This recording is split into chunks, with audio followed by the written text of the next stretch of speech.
Good morning, everyone. Thank you for joining us today for Comics and Libraries, a no-fear graphic novel reader's advisory. My name is Krista King Oaks. I'm the Youth Services Consultant here at KDLA, and I'll let my colleague introduce herself. Hi, I'm Kathy Crum. I am actually the cataloging supervisor here at KDLA, but a longtime comics reader. So I'm very, very happy and very lucky to have Kathy working on today's presentation with me. We are really, really excited. This is going to be a bit of a different format than our usual webinars. We are scheduled to go 90 minutes long, and that's because we have nearly that same amount of slides to get through. We had a really hard time cutting ourselves off. And we also want to make sure we leave plenty of room for you all to have discussion. Myself, I'm a very interactive presenter. I like to have questions along the way. So please, we will be watching the chat. At any time you need clarification or have a question, or if I'm simply talking too quickly, just let us know and we'll slow down and repeat and answer your questions. So Kathy and I will basically just be kind of going back and forth with today's presentation. So we'll go ahead and get started and show you just an overview of what we will be discussing. So if any of you all were here for last fall's Graphic Novels 101, then some of the introductory material will be familiar to you. We'll again just go over a very brief history of comics and graphic novels, as well as the educational benefits. Then we will move into the reader's advisory portion of the presentation with popular and recommended titles for children's, teens, and then Kathy will take over with adults, and then she will also do an overview of best practices when it comes to cataloging and shelving, and my favorite word that I was reminded of this week, co-location. And then we will share some of our favorite resources, and again, just kind of some wrap-up and tips. So if there are no other questions at this time, we will go ahead and get started. Bear with me, we're just trying to find the right spot to advance the slides. It's in a slightly different place than what we're used to. All right, so some definitions to know, because I don't know about you, Kathy, but one of the biggest difficulties I have in talking to anybody, whether they're a fellow librarian, an educator, or just someone who wants to learn more about the field. This actually happened on my personal Facebook page yesterday. Somebody was wanting to know what the difference was with graphic novel, and just automatically assumed that when I said graphic novel that I was talking about something explicit or taboo.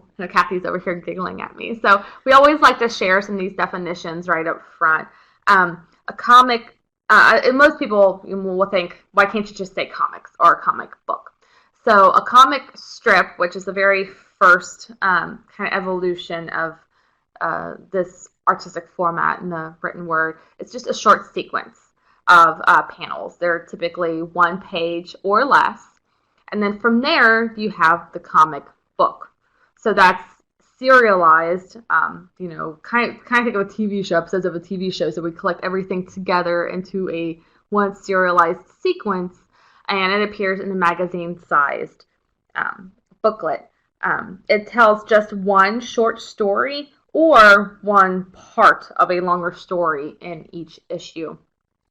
Also, the physical material that the story is printed on, the kind of the slang term in the industry, it'll be called a floppy. Have you heard anything else different, Kathy? Or Not really. Okay. So yeah, literally because it's kind of real cheap, glossy and pretty, but cheap paper. It's much nicer than it used to be. That is true. Yeah, it's not like your newspaper paper. When I started reading, it was newspaper print. So that is true. And so then from there, and really, graphic novel as we know them is still a fairly contemporary evolution of the format, and it is, just like it sounds, a novel-length story, or comic, or a collection of comic books that tells one single narrative arc, appearing in that book format. And I realize there's a couple of typos on that slide, so I apologize for that. Again, it's a novel-length, self-contained comic, or a collection of comic books bound into one volume. graphic novel and comic book are formats, just like large type or paper book. They are not genres. So just to be clear, most genres, such as nonfiction, mystery, science fiction, romance, are available in graphic novels. So the graphic and graphic novel refers to the use of both pictures and words equally to tell the story, not to the content of the story itself. Just like regular books, graphic novels and comic books are written with a certain audience in mind. And this is why we have today's presentation divided into audiences such as children's, teen, and adult collections according to the level of their content. And I did throw up manga and anime. We have a small section of today's presentation dedicated to that, and we'll dive a little bit deeper into those definitions as we go on. Are there any questions at this time with the definitions or anything like that? Okay, I don't see anything in the chat, so we will go ahead and move along. So again, just, reinforcing the fact that what is a graphic novel is a telling of a story through sequential art.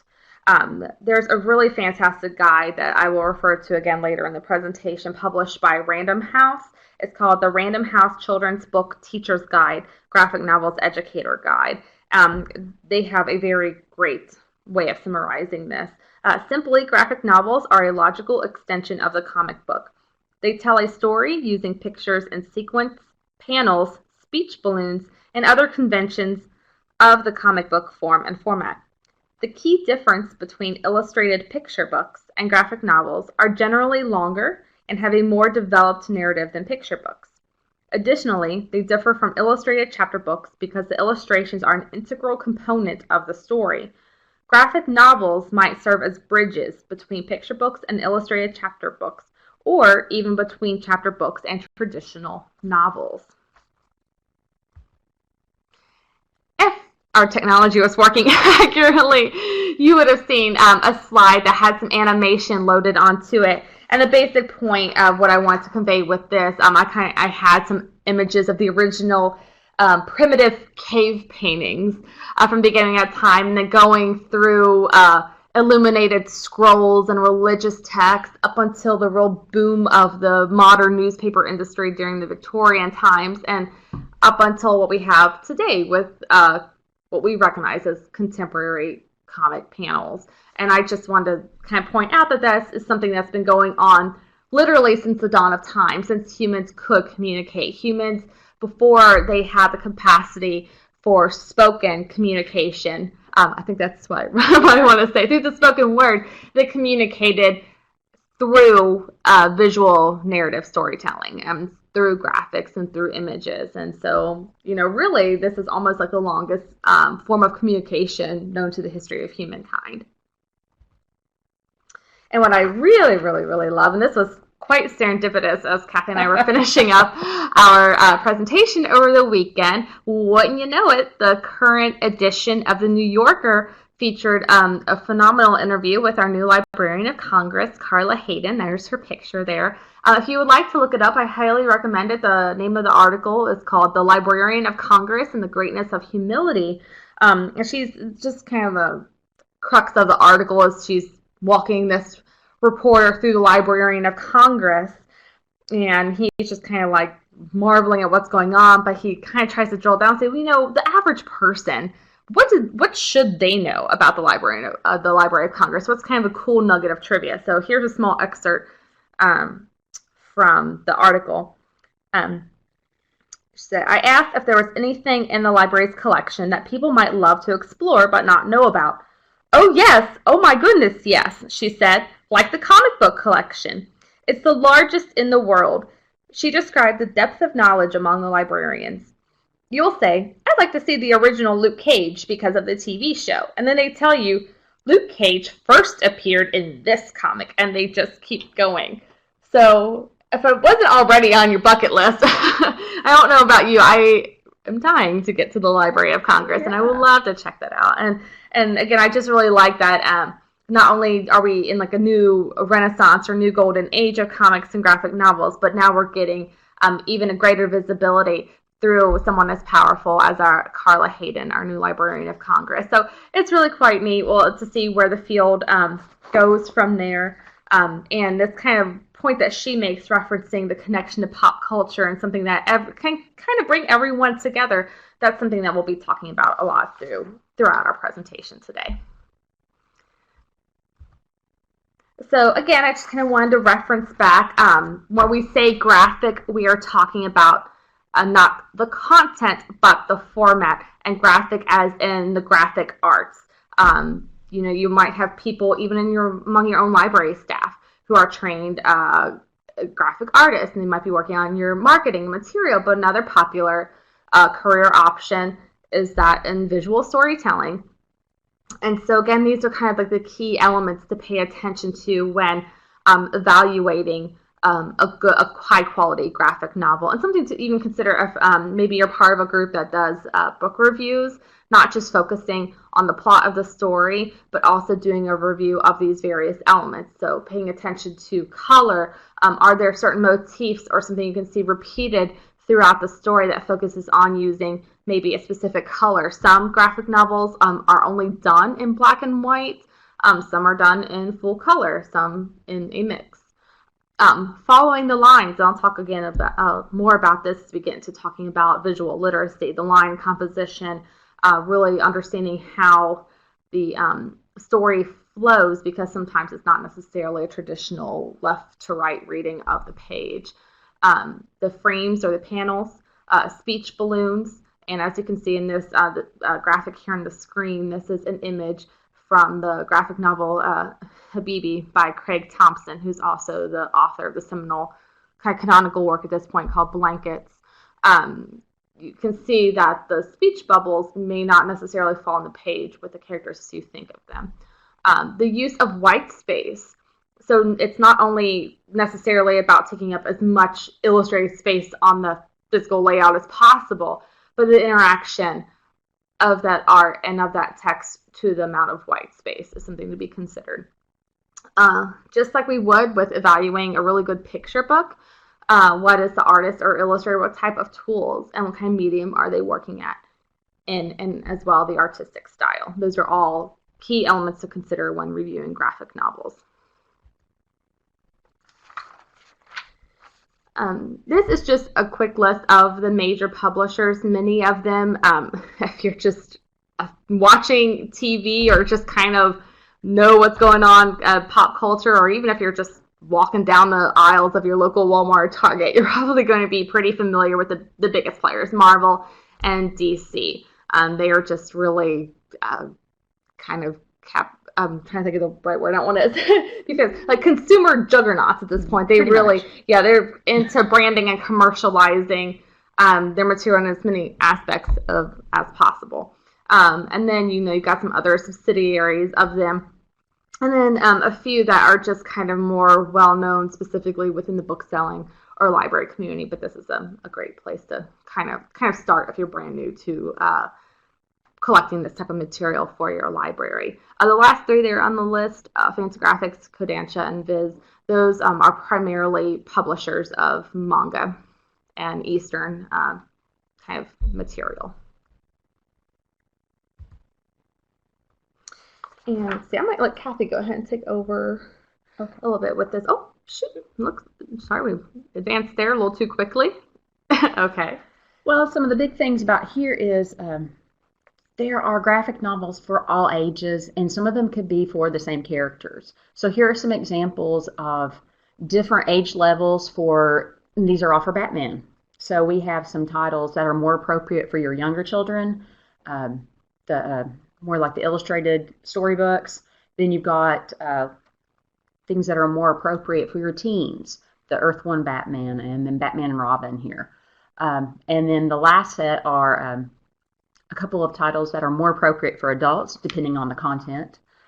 So you can see how just because it's something that says Batman, it may not be appropriate for every user in your library. So you've got to be careful when you're ordering this material, what you're actually getting. Yeah, we'll dive in a little bit more about ratings and kind of things to pay attention to. But when you're looking on the surface, I mean, it's pretty easy to tell that, yes, those on the left-hand side of the screen are obviously for our youngest readers. But it gets the line gets blurred when you're looking at the teen stuff. Yeah, and I will say too, there will be some titles I talk about later in the teen collection that are not necessarily teen titles, but they have a wide teen appeal. So ultimately, even though we are suggesting titles that we really like, and you know your community best.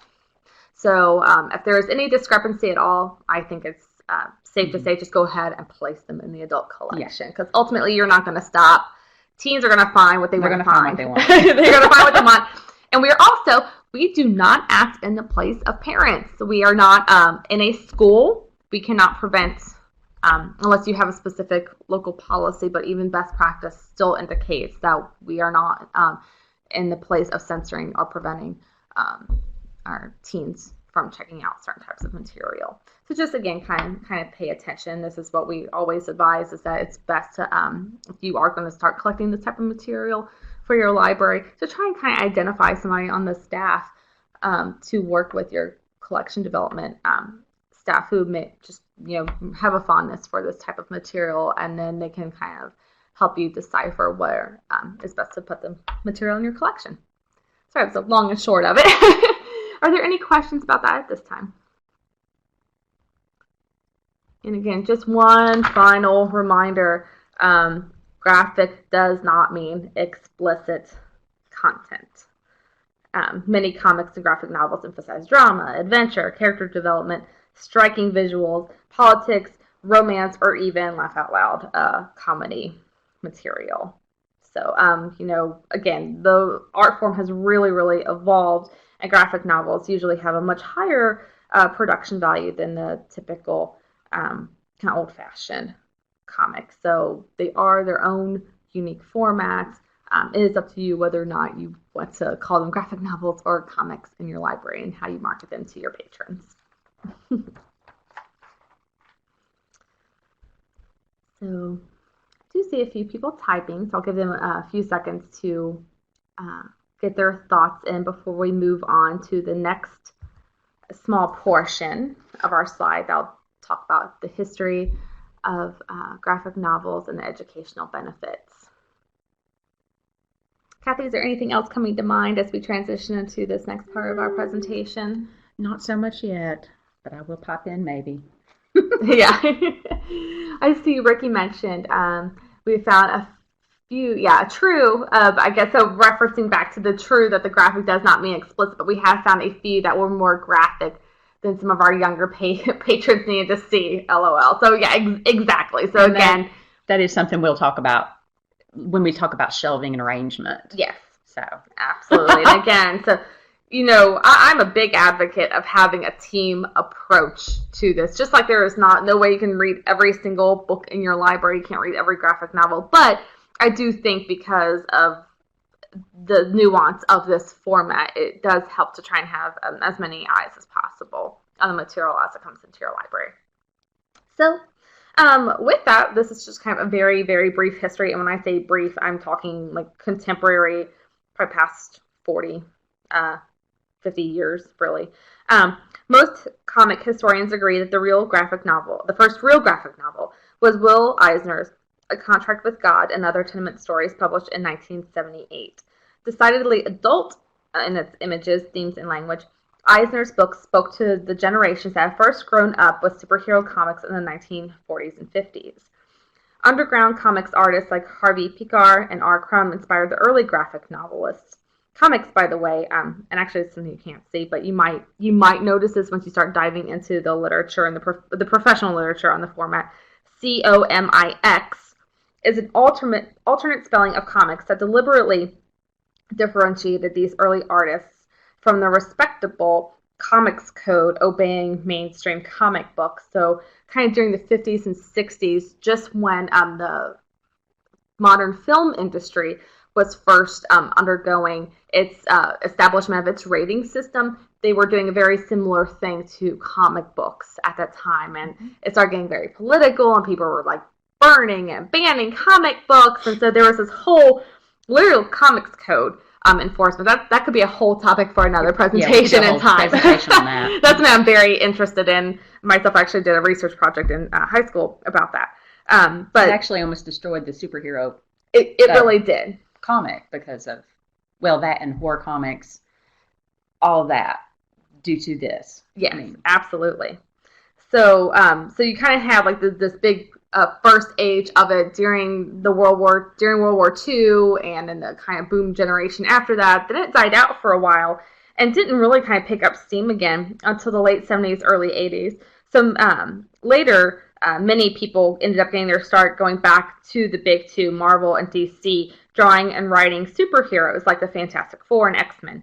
Comic writers Steven Weiner considers Art Spiegelman's Mouse, which was published in 1986, Alan Moore's Watchmen, also published in 1986, Frank Miller's Batman, The Dark Knight Returns, also published in 1986, Neil Gaiman's Sandman series, which is not pictured here, published in 1990, Gilbert and Jimmy Hernandez's Love and Rockets, published in 1994, and Avi's City of Light, City of Dark, a comic book novel in 1993, to be among the 100 great graphic novels public libraries should consider. And those are all adult titles. I realize I'm going to have to speed it up a little bit. So this is just a quick overview of the educational benefits, and I apologize for the lack of animation on this slide. It's going to some really cute ones. It was going to be like rotating through all like the major DC comic and iconography, Marvel and everything. Yeah. It was great. So quickly, a lot of parents, and you saw this back in like the 50s and 60s when they were trying to ban comic books. They're like, oh, it's just fluff, or it's meant to brainwash my kids, or it's petty. It's because possibly it can't be educational since it's fun. That's not true.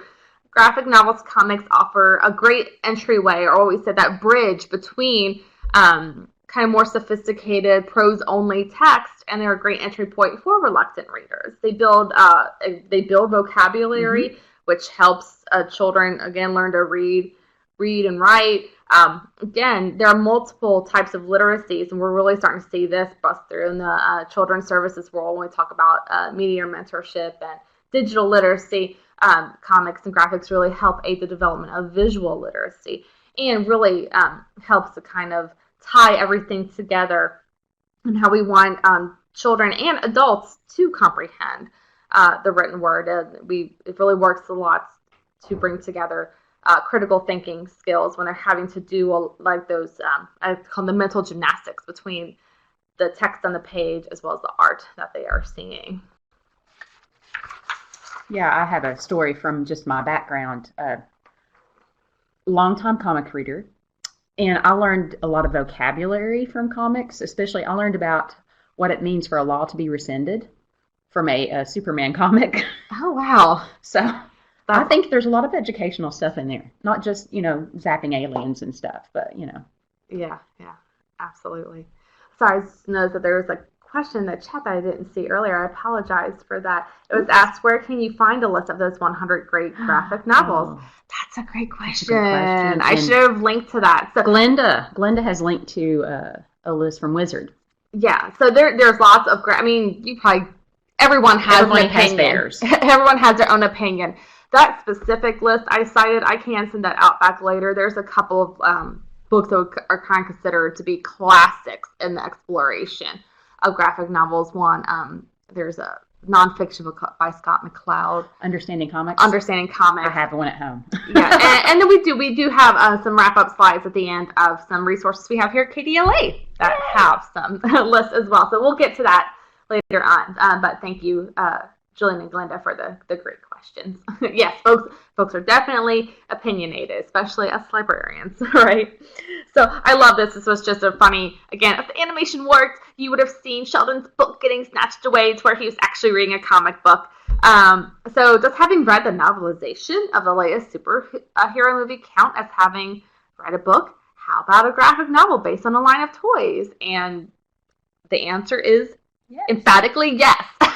Reading is reading is reading. We should not be discouraging or implying moral standards or our own personal preferences, especially when we are talking to our youngest readers. We need to hook them any way we can, and I see nothing wrong at all with getting something in front of them like a Captain America as this adorable little boy. This was like, I think this picture was originally done in the 1940s during World War II. It's in the Creative Commons now. So again, graphic novels, what do they offer? They give you all the visual stimulation of a movie with the textual experience of a book. So again, that really bridged uniting different multimedia formats. They give you a different way to experience events, both fictional and historical, and we'll get into that in the next few slides. And they engage both the right and left hemispheres of your brain. So there's a really great article. It's called In a Single Bound, a Short Primer on Comics for Educators, written by Drego, D-R-E-G-O, I hope I'm pronouncing that right, Drego Little, from the Johns Hopkins School of Education. His piece says that graphic novels offer appealing stories and engaging visuals that reach out to reluctant readers, visual learners, and others who may shy away from traditional print-heavy books. Yet, graphic novels offer the same benefits of regular books, introducing young people to new vocabulary, book language, and stories and information that teach them about their world and spark their imagination. In fact, researchers concluded that the average graphic novel introduced readers to twice as many words as the average children's book, and that the kind of abstraction that competent and comfortable text reading requires is also demanded by the graphic novel format. Let's see. I see over in the comments, Bree said that her son has a reading disability and graphic novels have really helped him out. We recommend them all the time at our library. That is absolutely fantastic. I think it's important to remember that we must meet our public and meet our readers where they are. And so I'm really excited that we're branching out and pulling in more unique formats like this into our collections. Not only is our Librarian of Congress helping to give us more of a platform to talk about this format, but also our newest National Ambassador for Young People's Literature. This is Jean Luen Yang.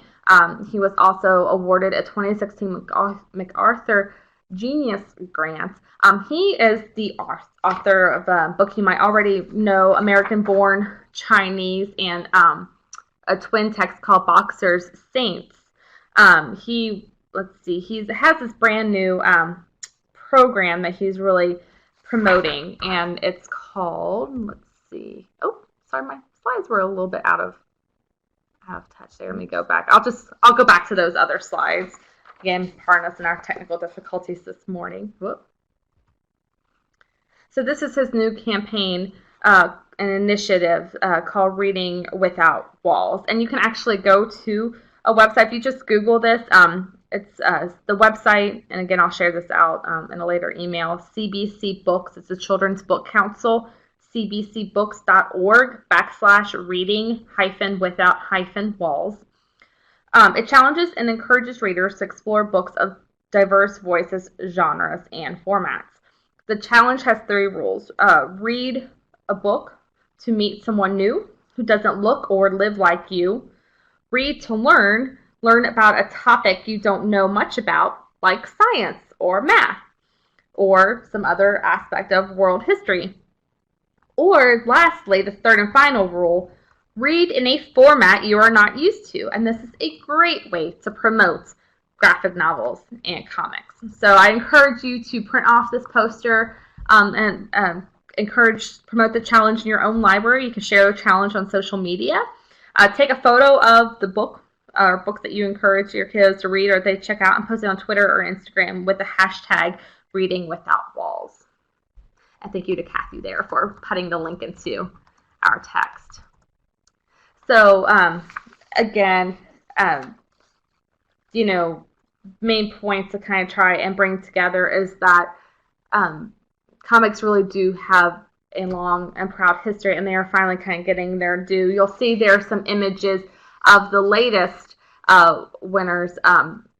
Let's see, it won Prince, it won the Coretta Scott King, and the National Book Award for Young People's Literature. It just absolutely blew everyone away and took home almost all the awards at the ALA's Youth Media Awards. This is the March trilogy by Congressman John Lewis, and it's autobiographical and chronicles his time as an activist in the civil rights movement throughout the 60s. And so the third and final book in the trilogy is the award winner. And I'm happy to say we just got our own copies here in at KDLA. We'll be developing a Text Express book kit that should be out hopefully a little bit later this month.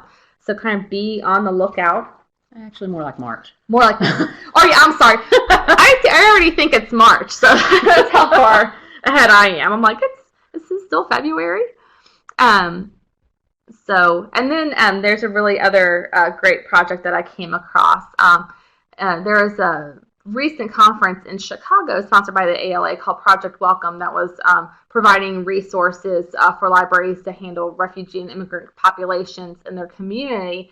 And there was a group of women that came together under the pseudonym The Horn Bakery and created this free zine that any library can go and download and distribute. It's clean. I would say it's perfectly fine if you would want to give it to children, because it's actually, you print it off in black and white, so it could just be a coloring book handout. But the content, there are lots of URLs and links that would be better suited to teen or adults in terms of helping them to connect to local resources in their communities, to everything from how to find English lessons in their community to connecting with groups like, in Kentucky Refugee Ministries and different things like that. So again, it really is a grassroots, or rather the graphic novel format really lends itself well to kind of grassroots organic organizing efforts. And I think this format of the zine in particular, which has always kind of been an underground format probably since the 60s, yes, really, to kind of give more voice to marginalized and oppressed groups. You kind of saw a renaissance with it in the 90s, with things kind of like the punk rock scene, the alternative art scene. And I really think it'd be a cool project to do with children or teens, is to have them create their own zine. Yeah, I know how. That would be so there cool. are days I really miss being in the library. So, very cool. All right. And with that, if there are not any other questions at this time, we will transition into the next phase of our presentation, the Reader's Advisory, which is what you all came to hear about. All right, so we are going to move into the first half of this presentation will be readers for earliest for preschoolers, moving into school age, then middle school and high school teen titles, and then Kathy will take over with some, or I'm sorry, actually no, we do have some manga titles. I'm sorry, forgot about those. Don't want to forget about those. And then we'll move into the adult titles. So something that's been really big, probably only in the last 5 years, though, I would say, we're starting to see comics and graphic novels aimed exclusively at our youngest readers at that preschool age, encouraging early literacy. Again, going back to the thing that comics are a really great bridge between picture books and reading more text-heavier books. This is a great entryway. And so the publishing house that you see here on the screen is called TOON Books. And it's actually started by someone who we've already seen today, Art Spiegelman, and his partner, Francoise Mouly, or I'm sorry, it's his daughter. I'm sorry, not his wife, his daughter, Francoise. And they wanted to create graphic novels that were aimed at children ages 4 and up. This is the first collection ever designed to offer early reader comics that they can read themselves. So again, it's usually full-page color panels with little to no text. It just kind of grows as the child grows, much like your early beginning readers. Each TOON book has also been vetted by educators to ensure that the language and the narratives will nurture young minds. And if you go to the publisher's website, they often have lesson plans for teachers and librarians, as well as interactive activities, things you can print off, as well as games online for both kids and the parents.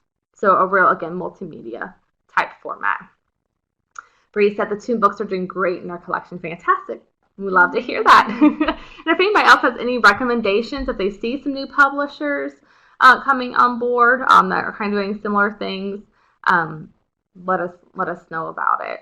There actually is a really great, I realized something that we're so excited to share so many titles, I forgot to put in some recommended list. Everybody knows about the ALA's Youth Media Awards. They typically give out things like the Caldecott and the Newbery and the Prince Medals, but they also have an award for early literacy and preschool books called the Geisel Award in honor of Dr. Seuss. In the past few years, that award has been given to a graphic novel style early reader. So very cool. It's another great list to go and get started, the Geisel Award. All right.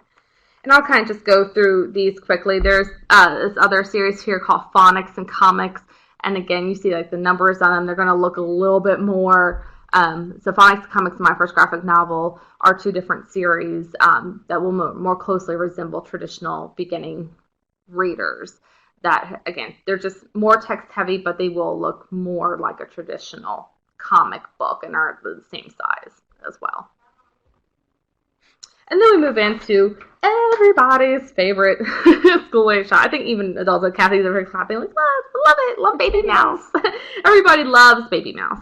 And so these, I think, are just hands down. They've been out for a while, Baby Mouse, and then Squish by Jennifer Holm and Matthew Holm. These are just kind of like the perennial classics at this point that if you don't get anything else for your school age section, do pick these up. And again, what I also like about these is these actually more closely resemble those preschool titles, even though the art and the stylistically they're appealing to an older reader.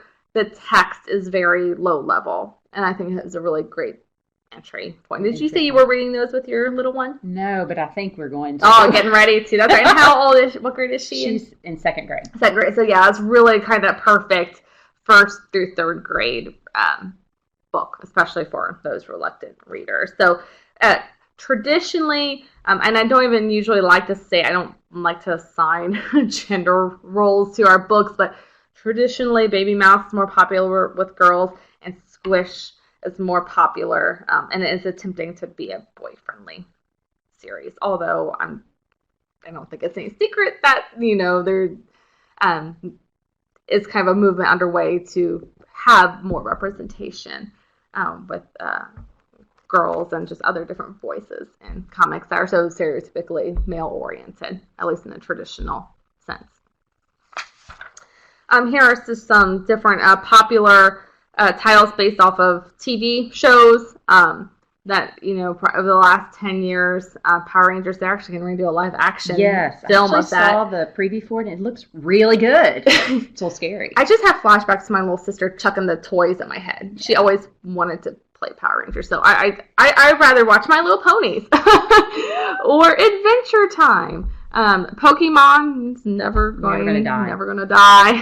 So, and then Disney is really getting in on the action too. With it kind of started with like the Tinkerbell, and now they've got Jake and the Neverland Pirates. Now that they own all of Star Wars, who knows what's going to happen? I mean, it's just really all over the place. And you also have Teen Titans Go. Oh yeah, on there, but it's one of my daughter's favorites. Teen Titans Go, and I don't think I put on here either, but we see it somewhere else, is the DC Superhero Girls. DC Superhero Girls. I love those. If anybody wants to get your favorite librarian a really cool trinket, I'll take the Wonder Womaner toy. I've got Batgirl. Oh, Batwoman already. Batgirl. But I would love the Wonder Woman one as well. So yeah, I mean, you can almost turn on Disney Channel, Nickelodeon, the Cartoon Network, and anything you're going to see on the screen, you're also going to find on your bookstore shelf, which again, not a bad thing. No. Reach our readers where they are at. In. And there are some of them too that are doing novelized versions, so that when they are ready and when they are feeling confident and they can read all of this type of material on their own, then they can level up to something with fewer graphics. And the DC Superheroes Girls is a great example of that. These are going to be a little bit older school age, so probably 3rd, 4th grade and up. Raina Teglemeier, we're kicking off there. Sisters is her very successful award-winning sequel to Smile, which was a Kentucky Bluegrass Awards winner a few years back. I'm really happy to see from my childhood, the Babysitters Club is now getting a same illustrator there as Sisters and Smile, giving it the graphic novel treatment. Bone, that's a classic. It's classic. That is. I admit I've not read too much of Bone. Me either. But it's been going strong since the 80s, really. Yeah. Big Nate, it's just kind of a more highly stylized, more of a true comic format. I'll read alike to Diary of a Wimpy Kid, and then A Wrinkle in Time. That came out, I think, about a little over a year ago at this point, maybe 2 years ago, and it too is getting ready to come to the big screen, and is currently in production from the filmmaker Ava DuVernay, who directed Selma. So that's going to be really exciting to see what happens with that. So just as, like we said before, graphic novel is a format. It is not a genre. So while we most traditionally think of stories as fiction, that's not the case. There are really well done nonfiction titles. Everything from your standard celebrity biography, like you see there on the screen, to historical figures throughout time. And there's lots of... this is becoming a really popular format for publishers who are wanting to get into that STEM market. So you see down there that zombies, like on the surface, it looks like a horror novel, but it's zombies and forces in motion. It's like secretly being subversive and doing a little bit of a... be education. Yeah. So, yeah, well, here's how they actually move and how forces of, I'm losing my words. Yeah. It's just funny. You've really got to go check it out. And so here's a slide with a little bit more information. So, yeah, the vampires and lights. But why can't they? Well, what makes them, like, averse to light? And there's also the digestive system Max Axiom there. He's an African-American scientist that's always going these really cool adventures, kind of like Miss Frizzle does in the Magic School Bus, which I just heard the other day. I think that's getting a reboot. It is. On Netflix. With Kate McKinnon from Saturday Night Live. So I'm sure that means that there's going to be reprints. Reprint all those. And actually, I think it would do really well in a graphic novel format as well. My new thing that I found that I really liked, you see there's a science comics of dinosaurs, fossils, and feathers. I don't know any kid, including myself, who did not go through a phase where they wanted to be a paleontologist. I still have a dream. Science comics, dinosaurs. It's from First Second Comics, which you might be more familiar with. They're kind of like an all-indie comic press, but this is their foray into nonfiction. And they have, so the Science and Comics is a new series. There's only, I think, 3 or 4 titles published. Each book will have an introduction by an expert in the book's scientific topic. Each book will feature a different artist. The book will also have a bibliography and additional reading recommendations at the end. And so far, they're scheduling to have 1 title published per season, which I would love to see more. I think it's a really great format. So now we're transitioning into my personal favorite section, the teen or young adult section. So I think we can't get started at all unless we talk about the obvious, the big two, the DC and Marvel. Before, I think the last time I gave this presentation a few years ago, the DC 52 reboot was underway. Well, now they're rebooting it all again. I mean, that's just... They like to reboot. They've been doing it since the 80s. Yeah. gotta keep selling things, although I get frustrated because they don't always finish an arc. But again, comments for another time. So the new reboot is called Rebirth, and it's kind of, again, like those redoing the origin stories. For all of the superheroes. So just everybody you would expect to see is going to have their own thing. And that's also separate. Again, it's separate from 52, and it's separate from the Earth 1 series. If anybody's followed that or been familiar, I really love the Batman Earth 1 story myself. Marvel now, it's been out for some years, though. Again, at least 5 years. Because I think it's still what they're using, I think. Yeah, so that's still what's going on. And again, I'll give a preface here. So under Marvel, you see Avengers and Captain Marvel and Guardians of the Galaxy and Spider-Man and X-Men. And then we throw in Deadpool. So, Deadpool would safely be placed in your adult collection, but because of the movie, and just kind of it has that crossover appeal, especially for your high school readers. They're going to ask for it. So just know about it. You don't have to put it in your... I would not put it in your teen collection, but just know about it. Know that it's out there. Something that is actually a trend we are starting to see in the big two are giving, again, more of a voice. Not only are we seeing them, every single character and team get its own TV show or get its own movie, like the Wonder Woman movie, she's getting her own movie now. It's based off of the Batman versus Superman. That New Mutants up there, that Prince of Power, that's actually an edition from 1983, and that was the very first appearance of the character Legion that has its own show now on FX. But we really are starting to see more of a female voice. And so, we've always had Wonder Woman. We've always had Batwoman and Batgirl to some kind of degree. But now we're seeing things like Gotham Academy, which Kathy turned me on to, and I cannot wait to get my hands on it. I just read the first volume of it. It was fun. It's kind of like mystery in an academy that Bruce Wayne funds, and there's kind of like that boarding school theme that you see a lot in teen literature anyways. But then you've got like the Scooby-Doo part where it's not really that, it's not fun, but they're looking for that mystery, they're trying to solve that mystery. A lot of fun. Yeah, so I can't wait to get my hands on that. But then we're seeing reboots of some of the more the classically male characters are now getting rebooted as female characters, and that started a couple of years ago with Thor was now picked up. It was like something, I don't know if he died or something happened to him, and then his girlfriend took over as Thor. We saw the same thing with Spider-Man, and now we have Miss Marvel, who she is a Muslim teen. So that's the very first edition of that series. Just highly acclaimed across the board. We're also starting to see more voices of color in the comic community. So Moon Girl up there, that's a very new series. That's like a little girl that she's really interested in wanting to be a scientist, and then somehow ends up picking up these superpowers from someone that leaves them to her. And then another one of my favorites, Black Panther, has received a reboot by Ta-Nehisi Coates. You might recognize his name as the author of Between the World and Me, which is also a KDLA Text Express kit if you'd like to check it out. Ta-Nehisi, he won the National Book Award this year for that title. He is a prolific journalist with places like the Atlantic and the New York Times.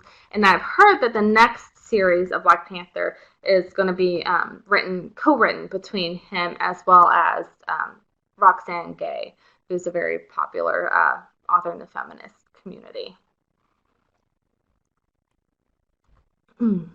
So again, the big thing I think that carries through all of this, but really, really important to know for when you're collecting teen titles, it's just anything you can tie into pop culture. So that big picture there in front and center, that's from the classic series, The Runaways, which Kathy hit me to. They're getting ready to do another, I think it's going to be Hulu. It's going to be on Hulu. It's going to be on Hulu, a TV series. Is it going to be live action? I think so. It's going to be live action just like Archie. That's, so this is a reboot based off of the brand new TV series on the CW. Over to the right-hand side of the screen there, we see Buffy. I don't know any girl who didn't grow up in the 90s that didn't love the Buffy TV series with Sarah Michelle Gellar. But now they're redoing all of her stories as Buffy the high school years. So really cool. And again, Star Wars, never gonna die. Doctor Who, huge. And they are occasionally doing some crossover stuff with Star Trek now. People that are into the gaming community and the role-playing, especially with Magic the Gathering and Dungeons and Dragons, they have their own series. I don't personally, from a review standpoint, I think they're the most well-done comics, but they definitely have a readership, and they will circulate if you have those kind of kids, or adults, for that matter, coming into your library. And then, again, anything based off of films like Scott Pilgrim or online gaming community, Plants and Zombies, that's a popular crossover computer, PlayStation, Xbox video game there. We've also seen the last several years a lot of the popular, just traditional print series getting the graphic novel treatment. this is where I think, again, you have to pay a little bit closer attention.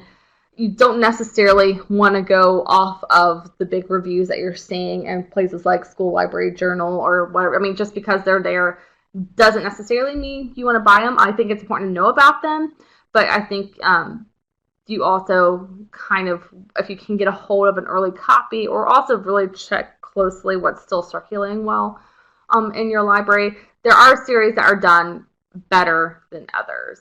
I think, for example, I love the Graveyard Book by Neil Gaiman, but it got a kind of a lukewarm reception. The same with some of these down here, like the Vampire series and the Lightning Thief. But then you have Scott Westerfeld's Uglies, which was really well done. And Miss Peregrine's Home for Peculiar Children, which in itself, the original text is got so much going on there with the found pictures and all that. So again, it really ties itself well into jumping formats. My personal favorite there is the Hatter M Through the Looking Glass series by Frank Bedore. I forget what number they're up to now. They are phenomenally well done. It's an adaptation of the classic Alice in Wonderland series, but done from the point of view of the Mad Hatter. And what has happened is Civil War has again broken out in the land there, and Alice has fallen through the looking glass, which has actually opened up portals into our world. But she's fallen into our world at different points in history, so it's time travel, and he has to go through these different cultures and different points in history to try and find her, and he's chasing her throughout each volume in the series. And as the volume changes and the point in his time in history changes, so does the style of art. And it's just exceptional. I cannot say enough great things about that series. Again, graphic novel biographies. Mouse, even though it's kind of considered like an adult title, I think that's one of those that's perfectly safe to have a copy in each place, because it was the first graphic novel also to win the Pulitzer Prize.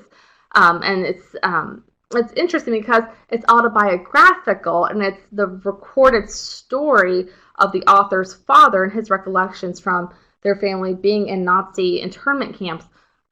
But they kind of play with the allegory there of assigning each group to a set of animals. So it's kind of an interesting play there. And then you have, again, classic things like Anne Frank and other moments of history. But then you have other just kind of bibliography, like people telling their own formats, kind of like the tomboy down there. Reminds me of a lot of the stories that you would see kind of throughout zine culture. I'm going to try to go quickly here because I've realized we're almost at an hour point. So again, just always be on the lookout. There's a really great adaptation of the Shakespearean titles done as graphic novel format, and they have them at a couple of different price points. They have them in black and white or just color, and ones that come with different teaching aids at the back and at the end. I would also highly recommend the graphic canon collection. I think they're up to 4 volumes so far. It's done by multiple authors and artists, and they were taking excerpts from classical text in Western literature and giving them like the illustrated comic treatment. So those are just really, really fun. Again, STEM is also very hot for this age group as well, and I think it's again a really great way to introduce what could be kind of a difficult or dry topic into something fairly fun. And then we have history is another popular format here. There's actually a brand new article just released last week in School Library Journal in their called Comical Information Nonfiction Notions, and it introduced a couple of these series I wasn't as familiar with. On the left-hand side of the screen there, you have a series by Nathan Hale called Hazardous Tales. It's published by Amulet Books, and they're historical narratives that are densely written, but they have copious research and sources cited. The stories always focus exclusively on North American history, and the kind of the joke and the twist here is that the author himself, Nathan Hale, is telling stories from history to put off his execution. So it's kind of even a twist to an allusion to the Arabian Nights tale. On your right-hand side of the screen, you see one of the titles from the graphic library imprint by Capstone Publishers. These are high-low readers, and each title introduces an introduction, a approximately 20 pages of graphic narrative and an epilogue following up on the main character as well as the back matter. So the suggested reading level is on the 3rd or 4th grade reading level, but the interest level is anywhere from primary up to high school age. And what's really cool too is if you go to the Capstone website and look at each book, they provide a Lexile level. So that might be really helpful when you're working with teachers and especially parents who come in with this list, like my kid has to read on this level, find me something. This is a really great option. And I'll go quickly through the manga because again, this is not what we really want to focus on this training. The big thing, it's it's the Eastern version of comics and graphic novels. So here's just like a quick slide that shows the major formatting differences. And then just like we've been talking about with our traditional graphic novels, you want to pay even closer attention to anime ratings. They are so much better than even what they were a few years ago when I was buying them from my library.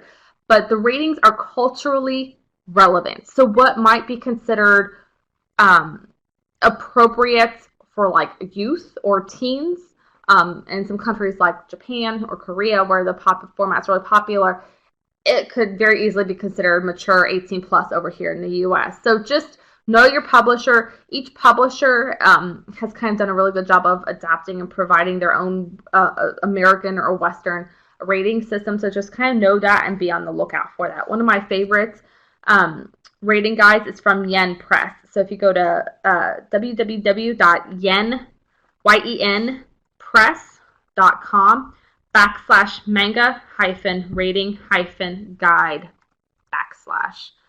as a really great format. I'm going to give that over to Kathy so she can put that in the chat box for you.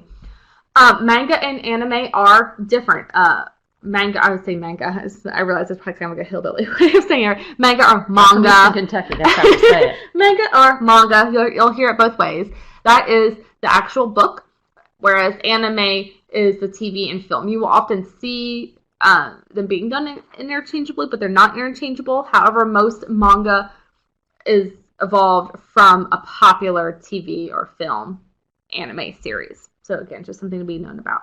They have very broad genres. Shonen is they aim this at boy readers ages 10 to 18 years old. They are kind of slapstick, funny, comedy, coming of age tales. They originally started in a publication. It's no longer in print, but you can still find it online called Shonen Jump. It kind of serializes more popular titles on a weekly basis. The inverse of that is shoujo, the girl, female version. And these tend to be more romantic, focusing on first love and friendship, but then you'll also see kind of that paranormal, supernatural thing, just again like you would really see in popular teen literature.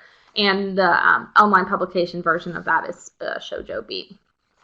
So these are just some really popular titles. I didn't I admit I am not updated to brand new titles this year, but everything you're going to see on the screen I would consider classic canonical titles. So again, if you have a very limited budget, limited space, these are not going out of style anytime soon. So they're always finding newer generation of readers. So again, Sailor Moon, that was big when I was growing up, but now it's being reprinted again. So, and then again, you're going to see things that are popular in Western culture getting their own treatment here. So that Alice in the Country of Hearts, that's a take on the popular Alice in Wonderland series. And this is just, again, if you have readers that like certain things like historical or historical fiction, I really love things like After School Charisma. That's a cool series, each volume. It's like kind of Gotham Academy. They're all in this boarding school, but each team has been, I'm trying to look for the word, reincarnated into the spirit of a past world leader. It's crazy. Just go read it. I really also love The Melancholy of Haruhi Suzumiya. It's a really just fun, slapsticky girl power title. And there's some more paranormal and realistic romance titles. And again, just like you saw in the Western graphic novels, there have been some popular American teen titles that have been given the treatment. I'm not as big of a fan of a lot of these on here. Twilight, especially, so. I would say the best ones are the Warriors series. Those are done really well. The Infernal Devices was done pretty good, and Gossip Girl is more traditionally done towards that, like, again, classic, highly stylized Japanese version of the form. As Bree said that the Maximum Ride was pretty good. Yeah, that I like that. Yeah, better than Daniel X or and Witch and Wizard, definitely. And then you're also here are some popular children's again. Pokemon, Dragon Ball Z, things that you've seen on TV are safe bets here as well. Ooh, my turn. Now we're going to move over to some graphic novels for adults, or as I feel, the kid at heart. There's a picture of me with my daughter. I'm trying to instill in her a love of the format as well. So she really enjoys DC superhero girls, so we'll go with that. Okay. Whoops.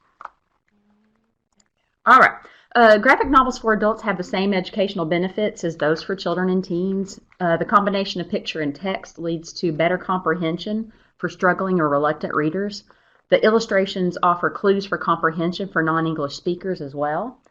There's a lot of crossover interest between graphic novels for children and more for the teens and those for adults, meaning that a lot of the titles that Krista discussed might appeal to adults as well as teens and children. They appeal to me, and I think I'm still an adult.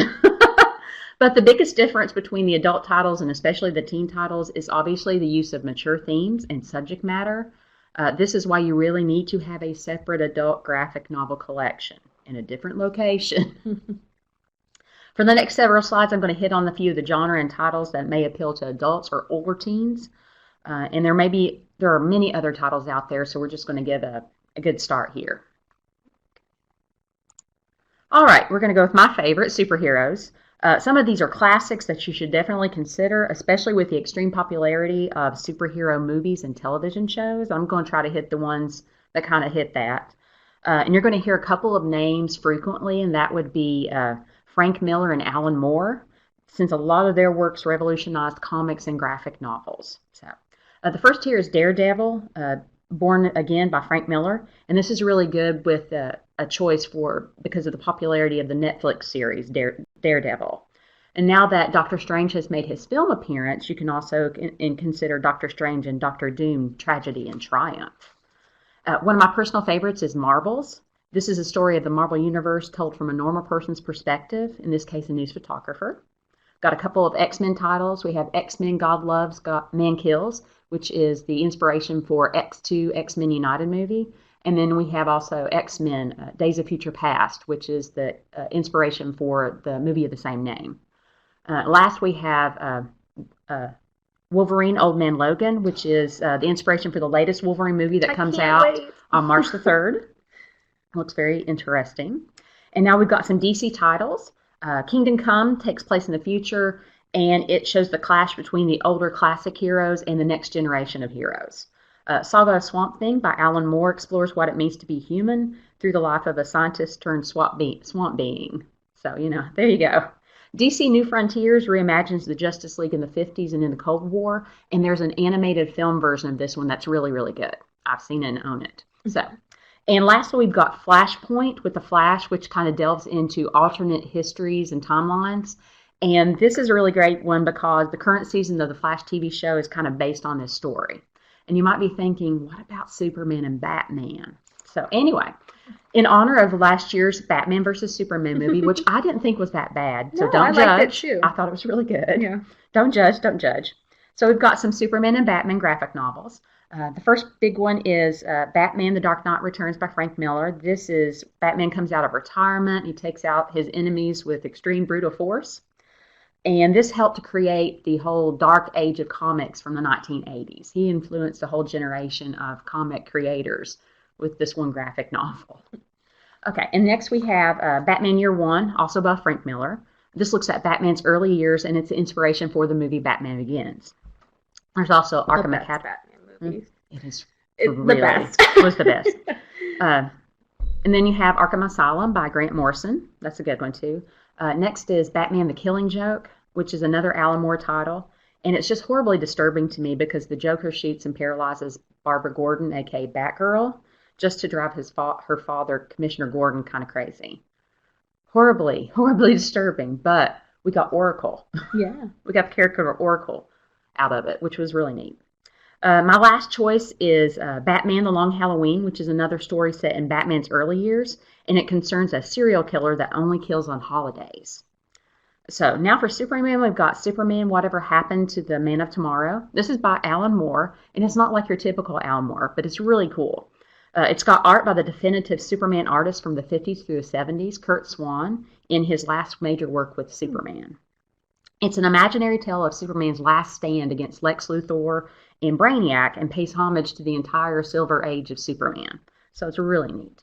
Next, we've got All-Star Superman by Grant Morrison. Superman's fatally infected by some solar radiation, and he spends time examining his life and his relationships with others.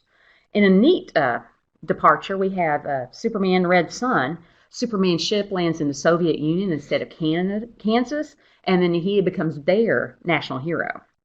And lastly is Superman for All Seasons by the same creators of Batman The Long Halloween. It looks at Superman's early life using seasons as themes, and this was actually the inspiration for the TV show Smallville. Pretty cool, pretty cool. Now we're going to go to horror. I'll admit I was truly disturbed the day I had to create this slide because I don't do horror. But I love horror. Sorry, I know. Obviously, you got The Walking Dead. This is your ultimate zombie apocalypse graphic novel series based on, basis for the TV show. Which, fun fact, the graphic novel, it's set in Kentucky. Well, yeah. It starts in Kentucky. It's Indiana. Creators from Indiana. Yeah, and there's a fantastic mural. If you have not been, I meant to insert it as a slide. We had a regional children's workshop last fall in Indiana, and we all took a group picture in front of the mural. It's really pretty cool. All right.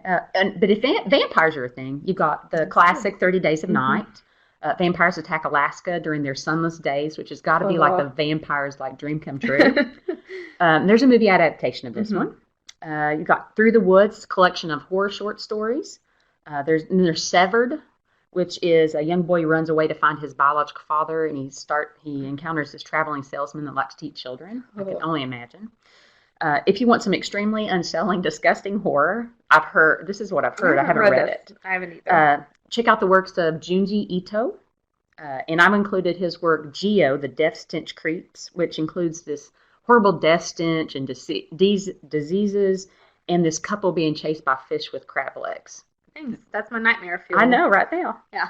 Then next we've got Preacher, which is kind of like a horror fantasy by Garth Ennis. It's about a small-town Texas preacher who journeys to find God with demons, angels, and vampires thrown in, and there's a TV show on AMC.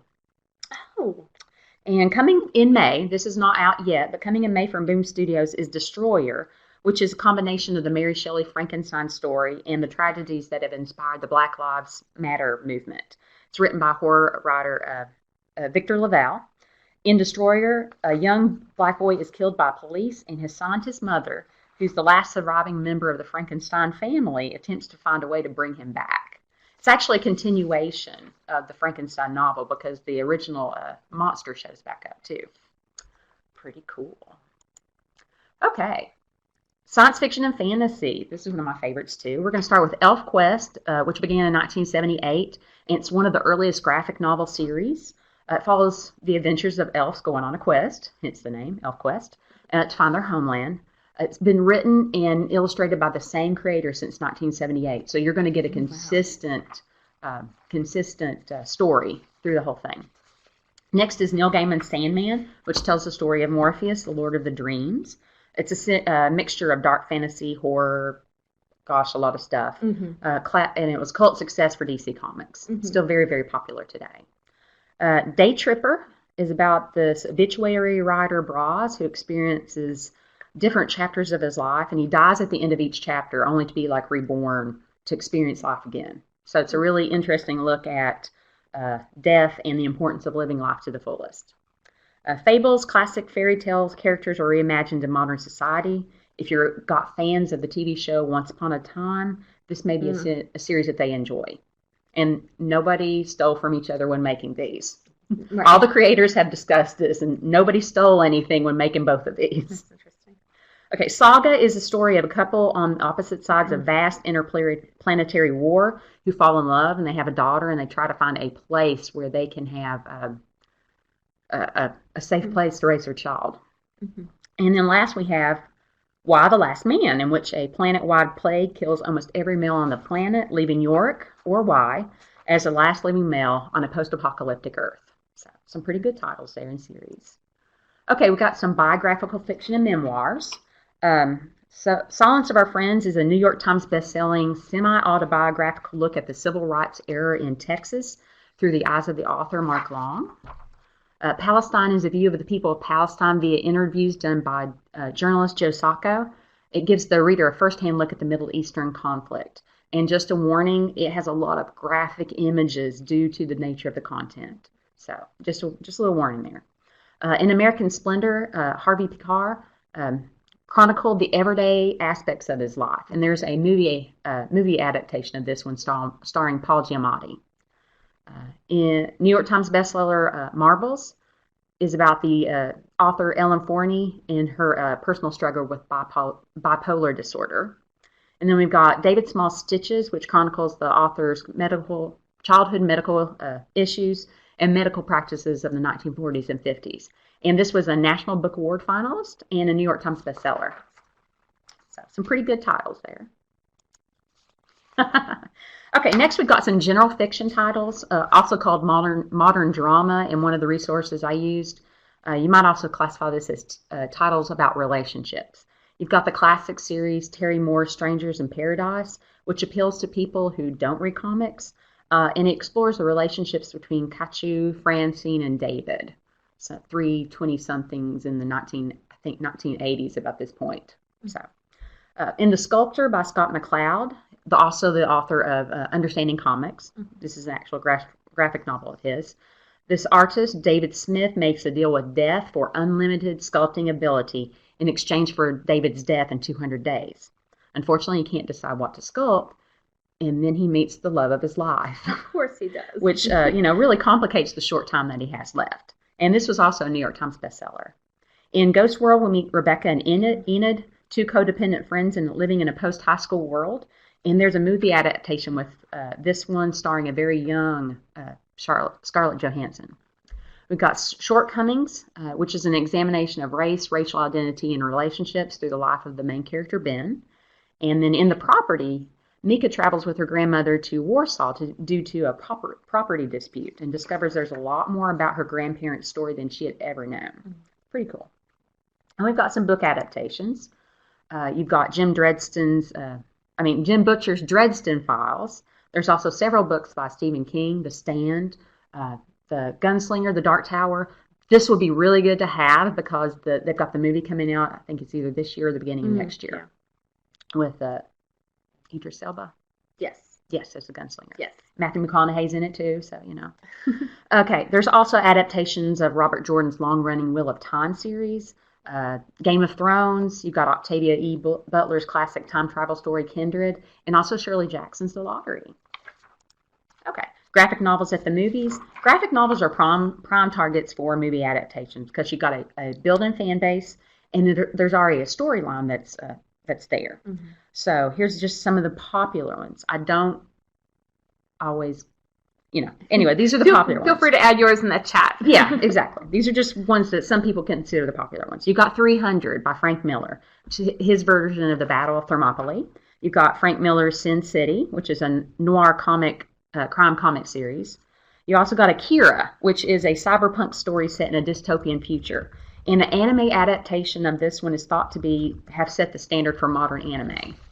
Captain America Winter Soldier brought back Captain America's long dead sidekick, Bucky Barnes, as the Soviet assassin Winter Soldier. And I thought the movie adaptation of this one was probably one of the best Marvel movies that they've made. It was a really good movie. And I still keep waiting for Robert Redford to rip off his face and be the Red Skull. But it didn't happen. So, oh well. Anyway, the last three graphic novels on this slide are by Alan Moore. You've got the classic Watchmen, which is the gritty story of superheroes investigating a conspiracy. He portrayed them as very, very human, warts and all. I saw the movie, and unfortunately, it's 3 hours of my life I wish I had back. Yeah, just stick with the book. Stick with the book on that one. You got V for Vendetta, in which the mysterious character Which V was runs really around. good. Yeah, that was a good one. Yeah. You've got like Dystopian Future, that's a pretty good one too. The last one is League of Extraordinary Gentlemen, which has literary characters such as Alan Quatermain, Captain Nemo, and the Invisible Man coming together to defend England and the world. The film version got horrible reviews, probably for a good reason. I don't always follow that, but I did see this movie. However, unfortunately, I saw it right after seeing the very first Pirates of the Caribbean movie, and that made it even worse. So, oh well. All right. Oh, we're going to move into cataloging and shelving for graphic novels. You've got all this stuff. Now, what do you do with it? Okay. So, there are several ways that you can catalog graphic novels, so we're going to talk about some best practices. Although you can catalog them with a Dewey Decimal number, which would be like 741.5, et cetera, et cetera, et cetera, this is really not a great idea. It squeezes them all into one number location and then buries them in the middle of your nonfiction collection. This is terrible. Yeah, and I've also seen where they're interspersed. Like you'll have a book on how to write a graphic novel. Exactly. And it doesn't work. It doesn't flow well. It does not flow well at all. And just as most libraries don't catalog your fiction with Dewey, you really shouldn't catalog your fiction genre graphic novels with Dewey either. If you're pressed for space, you can shelve your fiction graphic novels with your fiction books, but that's still not the best. The best would be to have a standalone location for the collection, and then use some kind of either collection code or sticker. An example would be to use GN or graphic plus a cutter in your call numbers. If you've got an extensive collection, you might consider adding another element for maybe the title or for a volume number for a series. And there are different ways that you can cutter for these materials depending on the situation. And you need to keep your users in mind when you're cataloging this material, really. If the graphic novel is about a character or characters such as Batman or the Avengers, you should cutter by character. For example, we use a 4-letter cutter system here. So we might use GNBATM for Batman. True story, okay? As a user, if I want to find all the Doctor Who graphic novels in your library, I don't want to have to look up who all the individual authors are. I want to look up Doctor Who and find him. So this is why cuttering by the character is a great idea, or collecting by character. If the title is part of an ongoing series, such as Fables or Saga, then you should cutter by the series title. For example, GNFABL for Fables, for the Fable series. When you're dealing with series, this might be a good time when you might add additional information to your call number, such as the volume, because usually Saga is just the title and the volume. So this is in order to get them all in order for, like me, I like to read them in order. So it makes it easier. And lastly, if your graphic novel is a standalone title that doesn't fall into either of those first two categories, you can just cutter that one by an author. A lot of those biographical memoirs or the, like your horror titles and stuff. Those will probably be mostly by your author. Okay. Another, I clicked it. Oh, wow. Oh, no, it's okay. Awesome. I think I did that because you were talking about the volume. Oh, that's okay. Yeah. Another best practice is, I thought I did it accidentally. I was like, oh, wow, how good. Another best practice is to catalog individual volumes on separate bibliographic records, even if they're serial in nature and don't have individual titles. In the case of titles like Saga, it's just the title and the volume number, so you could catalog them on one record.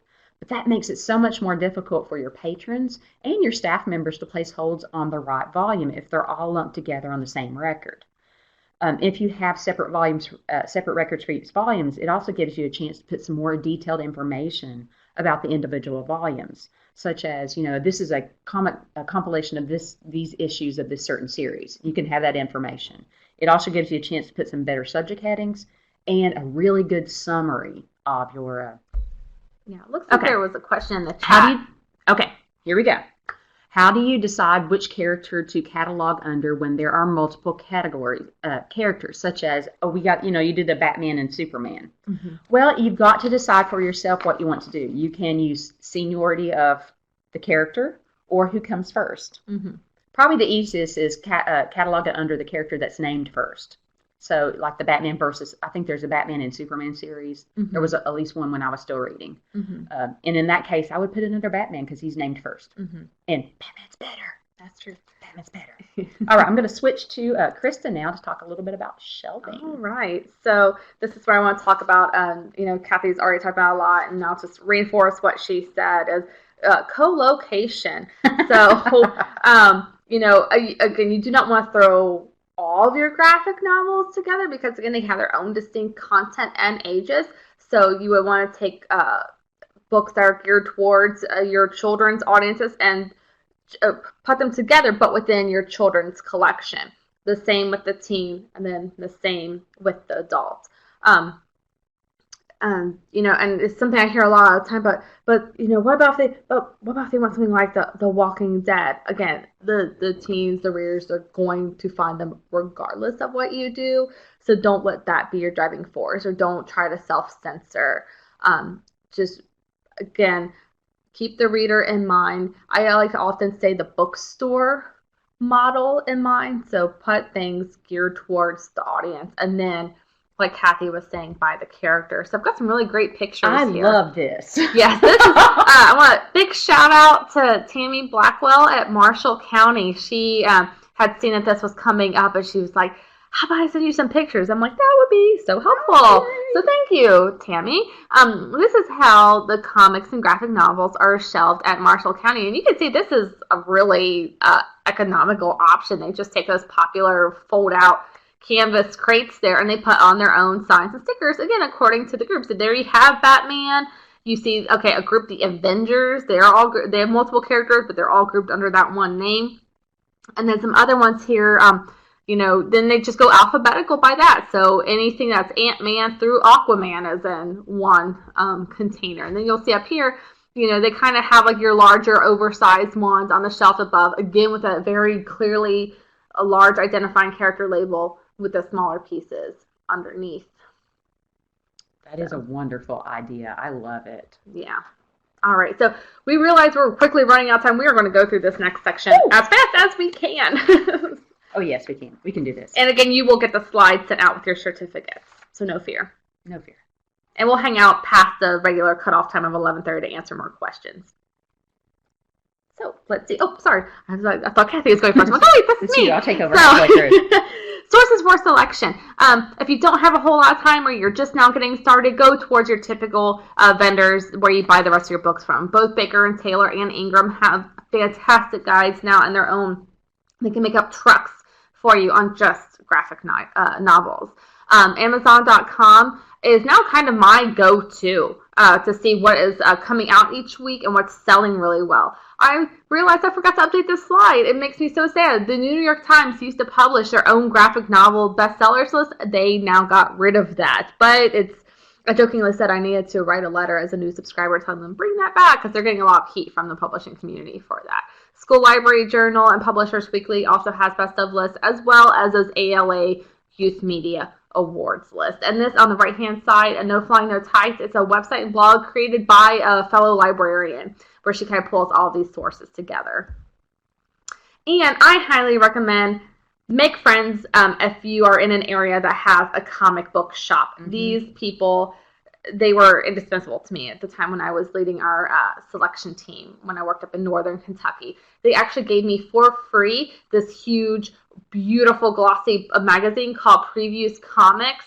It has not only your best-selling graphic novels and manga and children's titles and the floppy comics, but also has lots of cool lists of merchandise in the back. And it also gave me ideas and inspiration for programs to kind of program off of our collection. Yay!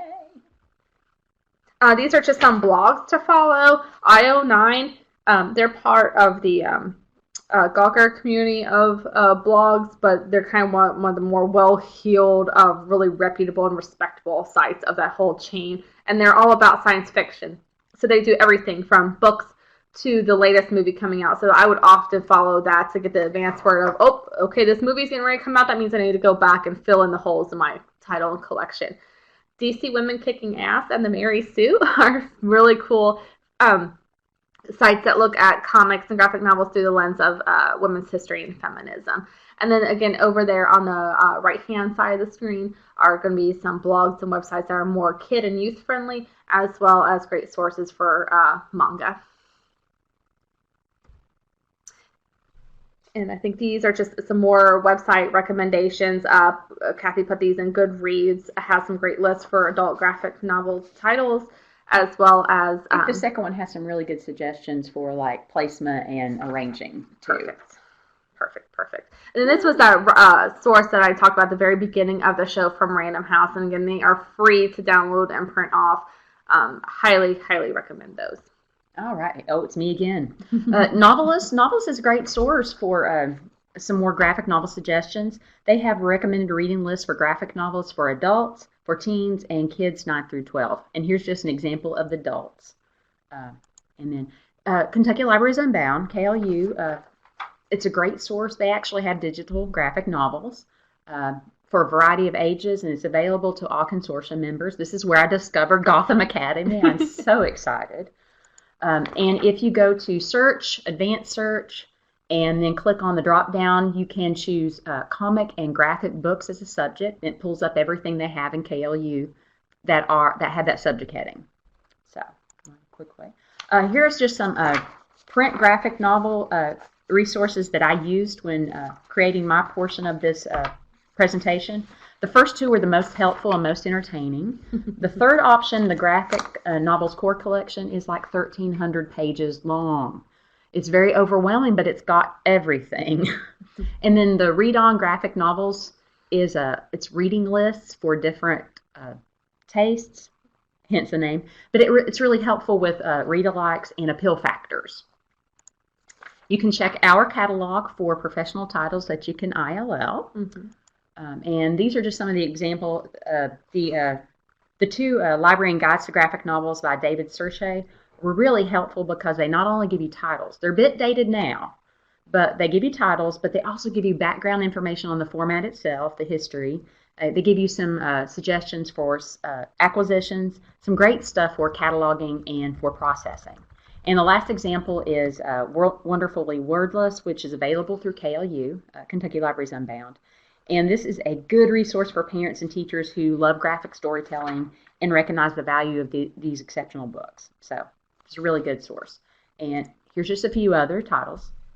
We have graphic novel book kits at KADLA. We have American Born Chinese by Jean Luen Yang. There's also BABYMOUSE and El Defo, which is El Defo. Yeah, El Defo. About Girl with Hearing Difficulties. Yes, it's her pretty much autobiographical by the writer. Then we have Out from Boneville, which has been around for a long time, but we've got a kit, Persepolis and Rapunzel's Revenge. And as Krista mentioned earlier, we've got coming this spring, March Volume 3. And last but not least, we have a programming kit about comics, manga, and mania. We've got several, but there's lots of books on anime, manga, and comics. I'm from Eastern Kentucky. We say manga. And then there's also some examples of graphic novels and manga in the books, in the kit. And also programming, Free Comic Book Day. Work with your local shop. It's every year, like the first Saturday. Well, first Saturday morning, kind of like usually the Derby. But they will give out so many copies for free to the local libraries. My comic shop always gave us 250 copies for free, and then charged us less than a quarter for additional copies after that. Awesome. Usually like around a nickel to 10 cents. And DC Superhero Girls. These are all the titles coming out for 2017. Yes. And then just try to think outside the box when it comes to educating you and your staff. I used to like to take people to the local Comic-Cons up in Cincinnati, but there's lots and lots of different options. So just go out there. It's a great place to meet your patrons. I also encourage tabling, if your library can get a free vendor space to table and sign up people for library cards at the venue. You might reach people who never set foot in the library before. So this is just a very broad overview of what we try to talk about today. So determine your needs. Find an expert or grow your own talent at the library. Look for different sources for purchasing titles. Have a flexible plan of how to catalog and where to shelf and co-locate. Keep in mind that this is merchandise, just like everything else in the store, and really market it and program around it. Bring your collection to life. And then poll your customers. Your customers are going to be some of your best experts in this field. And remember, you are your best reviewer. Promote your collection and visit your local shops. So with that, this has kind of come to the end of our show. We thank you for joining us today. We'll stick around for a few more questions, and then this isn't necessary to the closed captioning person. We'll just show some slides for some upcoming trainings if anybody would be interested. So thank you again for attending. We really appreciate it.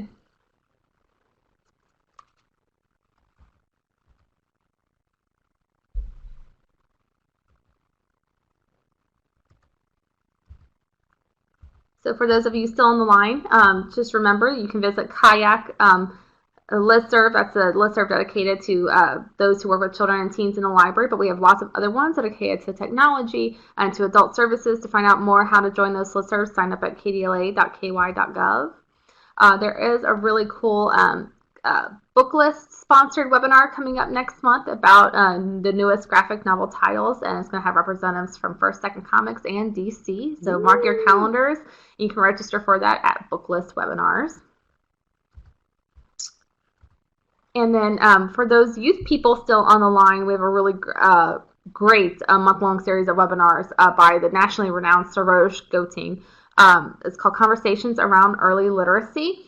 It's a little bit different. Part 1 will be next Thursday, March the 2nd. Everybody is welcome to participate, and then we recommend you to please choose one of the following Thursday or Tuesdays, in the rest of the month to participate in a smaller breakout one-on-one group to get some individual one-on-one attention from Sarosh. All webinars will be from 1 to 2 o'clock Eastern Time. You can find more information about the series as well as how to register on KDLA's School Ready Libraries website. As always, you can follow the CE team on social media, on Twitter and on Facebook. And if you have any questions, please find us, email us, give us a call. We love to hear from you. Thank you so much again for joining us today.